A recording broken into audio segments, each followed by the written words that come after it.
ఈ రోజుల్లో అందర్నీ భయపెడుతున్న పెద్ద సమస్య ట్యూమర్స్. వీటిని కణుతులు అంటారు. వీటికి శాశ్వత పరిష్కారాన్ని ఒక అద్భుత ఔషధ మొక్క ఉపయోగించి ఎలా సులభంగా తగ్గించుకోవచ్చో ఈ వీడియోలో తెలుసుకుందాం. సాధారణంగా మన శరీరంలో కణ విభజనలు ఒక క్రమ పద్ధతిలో నియంత్రింపబడతాయి. కొన్ని సందర్భాలలో కణాల పెరుగుదలలో నియంత్రణ లేనందువల్ల కణాలు చాలా వేగంగా అస్తవ్యస్తంగా విభజన చెంది కణ సమూహాలను ఏర్పరుస్తాయి. ఈ కణ సమూహాలను ట్యూమర్స్ అంటారు. కణాలు విభజన చెంది అతిగా ఒక చోట చేరితే వచ్చే వాపు ఇది. అప్పుడప్పుడు ఈ వాపు చిన్న కాయ రూపంలో తారసపడుతుంది. అప్పుడు దానిని కంతి అంటారు. ఈ కంతులు లేదా గడ్డలు రాగానే క్యాన్సర్ అని అందరూ భయపడతారు. అవి బయట కనపడినా, కడుపులో కనపడినా లేదా గర్భసంచిలో కంతులు ఉన్నా అందరికీ అది క్యాన్సర్ అనే భయం అందర్నీ వేధిస్తుంది. చాలామంది స్కానింగ్ చేయించుకుంటారు. ఆ సందర్భంలో స్కానింగ్లో కంతులు కనిపిస్తే అది క్యాన్సర్ అనే భయం మొదలవుతుంది. పూర్వం కూడా ఈ కంతులు ఉండేవి. అయినా మన పూర్వీకులు భయపడేవారు కాదు. ఎందుకంటే మన పెద్దలకు ప్రకృతి వైద్యం బాగా తెలుసు. మన పెద్దలకు భారతీయ సాంప్రదాయ వైద్యాలు వారికి ఎంతో మేలు చేసేవి. ఆ సాంప్రదాయం తెలిసిన సందర్భంలో మన పెద్దలు కంతులకు భయపడలేదు. అయితే అలాంటి కంతులకు అవి ఎలాంటి కంతులైనా సరే ఆ కంతులు పోవటానికి పూర్వం అందరికీ తెలిసిన ఒక సాంప్రదాయ వైద్యం ఉండేది. ఈ ఆకులను ఉపయోగించి మన పెద్దలు ఎలాంటి కంతులనైనా తగ్గించుకునేవారు. ఈ మొక్కలు ఇప్పుడు కూడా ఎక్కడైనా కనిపిస్తాయి. ఈ తీగ మొక్క పేరు చెట్లమాద అని పిలుస్తారు. చెట్ల అంటే చితపటం, మాద అంటే గడ్డ అని అర్థం. మొత్తంగా చెట్లమాద అంటే గడ్డలను పగలగొట్టేది అని అర్థం. ఎలాంటి గడ్డలనైనా ఈ ఆకులు కరిగిస్తాయి కాబట్టి ఈ మొక్కకు చెట్లమాద అని పేరు వచ్చింది. పూర్వం ఎవరికైనా కంతులు ఉన్నాయని తెలిస్తే ఈ ఆకు చిన్నపిల్లల దగ్గర నుండి పెద్దల వరకు ఈ ఆకులే గుర్తుకు వచ్చేవి. చెట్లమాద ఆకు తింటే తగ్గిపోతుంది అని అనేవారు. దీనికోసం ఈ మొక్క దగ్గరకు వెళ్ళి ఆకులను సేకరించుకొని బెల్లం, మిరియం కలిపి తినేవారు. 1 నెల లేదా 2 నెలలు తింటే కంతులు కరిగిపోయేవి. ఈ తీగ మొక్కలు ప్రతి ఊర్లో ఉంటాయి. చిటపట ఆకు అని కొన్ని ప్రాంతాల్లో అంటారు. చిటపట ఆకు అని ఎందుకు అంటారంటే ఈ ఆకులు మందంగా ఉంటాయి. ఈ ఆకులు విరగదీస్తే చిటపటమనే శబ్దం వస్తుంది. దళసరిగా ఉండటం వల్ల ఇలా శబ్దం వస్తుంది. పూర్వం చిన్నపిల్లలు ఈ తీగ మొక్కలు కనిపిస్తే ఆ మొక్క దగ్గర కూర్చొని ఆకులను మడిచి విరగదీసేవారు. చిటపటమనే శబ్దం రాగానే భలే సరదాగా ఉండేది. ఇలా ఆ చెట్టు ఆకులను ఒత్తుతూ సరదాగా ఆడుకునేవారు. ఇలా ఈ మొక్కను గుర్తించటం చాలా సులభం. మీరు కూడా చిన్నతనంలో ఈ తీగ మొక్కతో ఆడుకొని ఉంటే మీకు చిన్ననాటి మధుర జ్ఞాపకాలు తప్పక గుర్తుకు వస్తాయి. అలా మీ చిన్నతనంలో ఆడుకొని ఉంటే ఈ వీడియో కింద కామెంట్ తప్పక పెట్టండి. అలాగే మీ లోకల్లో ఈ తీగ మొక్కను ఏమని పిలుస్తారో కామెంట్ పెట్టండి. అలా పెడితే వివిధ ప్రాంతాల్లో ఈ మొక్కను ఏమంటారు అందరూ తెలుసుకుంటారు. ఈ మొక్కకు ఇంకొక పేరు కూడా ఉంది. ఈ మొక్కను పిప్పళ్ళ ఆకు అంటారు. ఎందుకంటే ఈ ఆకులు కొంచెం ఉప్పు వేసి నమిలితే పిప్పి పన్ను పోయేది. ఈ తీగ మొక్కను గుర్తుపట్టడం చాలా ముఖ్యం. మొక్కను గుర్తుపట్టడం వస్తే వారికి వైద్యం వచ్చినట్లే.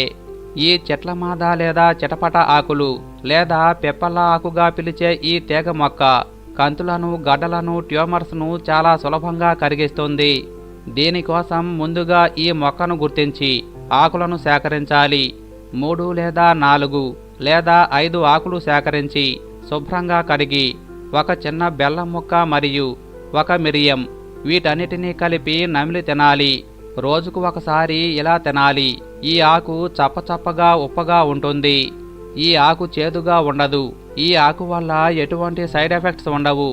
4 ఆకులు, చిన్న బెల్లం ముక్క, 1 మిరియం కలిపి నమిలి తినాలి లేదా నూరి మాత్రలుగా మింగాలి. ఇలా చేస్తే మన ఒంట్లో ఎక్కడ కంతులు, గడ్డలు ఉన్నా వెంటనే కరిగిపోతాయి.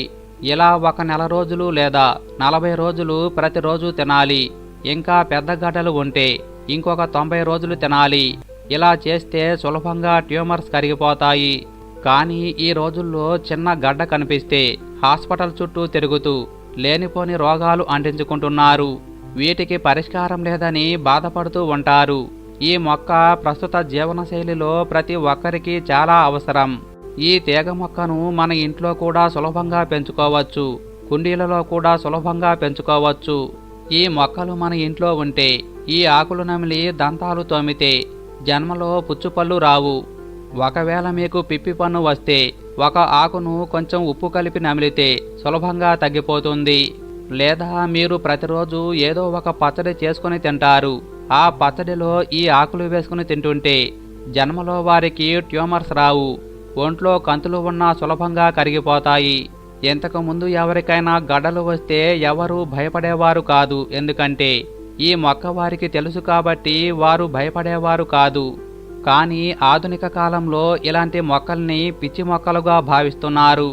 కానీ ఈ రోజుల్లో గడ్డలు వస్తే అందరూ టెన్షన్ పడి అది క్యాన్సర్ అని భయపడి మానసికంగా బాధపడుతున్నారు. కానీ భయపడాల్సిన అవసరం లేదు. ఈ మొక్కను మీ ఇంట్లో వేసుకొని ఇలా వాడితే మీ ఒంట్లో ట్యూమర్స్ను సులభంగా తగ్గించుకోవచ్చు. ఇది చెరువుల ప్రదేశాల్లో, పొలాల కంచెల వెంట నల్లతుమ్మ చెట్లకు అల్లుకొని ఉంటాయి. ఆకులు పెలుసుగా ఉంటాయి.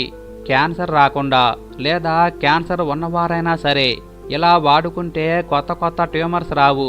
కీమోథెరపీ చేయించుకున్న ఫలితం ఉండదు. కానీ ఈ మొక్క ఆకులు 4 తీసుకొని ఒక బెల్లం ముక్క, ఒక మిరియం కలిపి తింటుంటే క్యాన్సర్ అనేది క్రమంగా తగ్గుతుంది.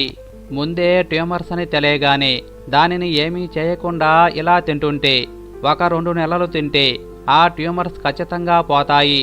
పూర్వం ఎంత పెద్ద గడ్డలనైనా సరే ఈ ఆకులతో సులభంగా తగ్గించుకునేవారు. ఎప్పటికీ పల్లెటూర్లలో ఈ ఆకులను గడ్డలకు వాడుతున్నారు. మీకు తెలియకపోతే పల్లెటూర్లలో అడిగితే చెట్టు దగ్గరకు తీసుకువెళ్ళి చూపిస్తారు. ఈ తీగ మొక్క మన భారతదేశం మొత్తం ఆంధ్ర, తెలంగాణలో అన్ని ప్రాంతాల్లో కనిపిస్తుంది. నదులు, వాగులు, చెరువులలో ఈ మొక్కలు అధికంగా ఉంటాయి. గర్భసంచిలో గడ్డలు ఉంటే డాక్టర్స్ వాటిని తీసేయాలని అంటారు. కానీ అలా తీసేస్తే మళ్ళీ వస్తాయి. ట్యూమర్ ఉందని తీసేస్తే పోదు, ఒకటి తీసేస్తే మళ్ళీ వస్తాయి. అలాంటి వారు ఇలా ఈ ఆకులను 2 నెలలు తింటే కరిగిపోతాయి. ఆపరేషన్ అనేది దేనికి కూడా శాశ్వత పరిష్కారం కాదు. ఈ ఆకులలో మిరియం, బెల్లం ఎందుకంటే బెల్లానికి కూడా ట్యూమర్ కరుగుతుంది. ఇక మిరియం ఎందుకంటే ఎక్కడ కంతులు ఉన్నాయో అక్కడకు వెళ్ళి పనిచేసేలా చేస్తుంది. మిరియం శరీరంలో ఎక్కడ ప్రాబ్లం ఉంటుందో అక్కడకు తీసుకువెళ్ళి పని చేయిస్తుంది. ఇలా తినగానే ఈ మిరియం ఆ ఔషధాన్ని కంతులపై చొచ్చుకుపోయి లోపల కరిగిస్తుంది. ఇదే మిరియం పని. కాబట్టి ట్యూమర్స్, కంతులు, గడ్డలు ఉంటే ఇలా ఈ చెట్ల మాద ఆకును ఉపయోగించి సులభంగా కరిగించుకోవచ్చు. మన పూర్వీకులు ఈ ఆకును ఉపయోగించుకొని ఎన్నో ప్రయోజనాలు పొందారు. అందరూ ఒక విషయం గుర్తుపెట్టుకోవాలి, ఈ మొక్కను గుర్తించటం చాలా ముఖ్యం. మీకు తెలియకపోతే నిపుణుల సలహా ప్రకారం చేయండి.